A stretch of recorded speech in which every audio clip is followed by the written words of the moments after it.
নমস্কার, কেমন আছেন আপনারা সবাই? আশা করছি ভালো আছেন। আজ চলে এলাম একটা রেসিপি নিয়ে। আজ বানাবো আলু বেগুন দিয়ে বেথর শাক। কড়াইতে তেল দিয়ে দিয়েছি, এবার দিয়ে দিয়েছি রসুন, থেতো করা রসুন। এটাকে একটু ভেজে নেব।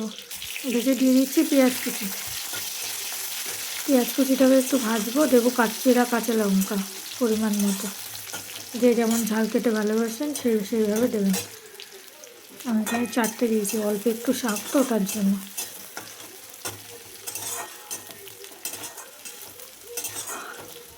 এইটাকে একটু ভেজে নেব।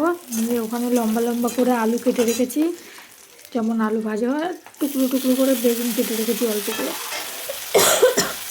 এটাকে একটু ভালো করে ভেজে নেব। একটু ভাজা হয়ে এসছে, এবার দিয়ে দিচ্ছি পরিমাণ মতো লবণ আর হলুদ গুঁড়ো। এই আলু বেগুন দিয়ে বেথর শাক রান্না করলে খেতে কিন্তু খুব টেস্টি হয়।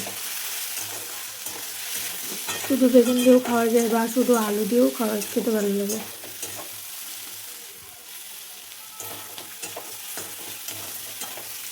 এটা খানিকটা ভাজা হয়ে এসছে, এবার দিয়ে দেবো বেথর শাক বেছে ধুয়ে কেটে রেখেছি।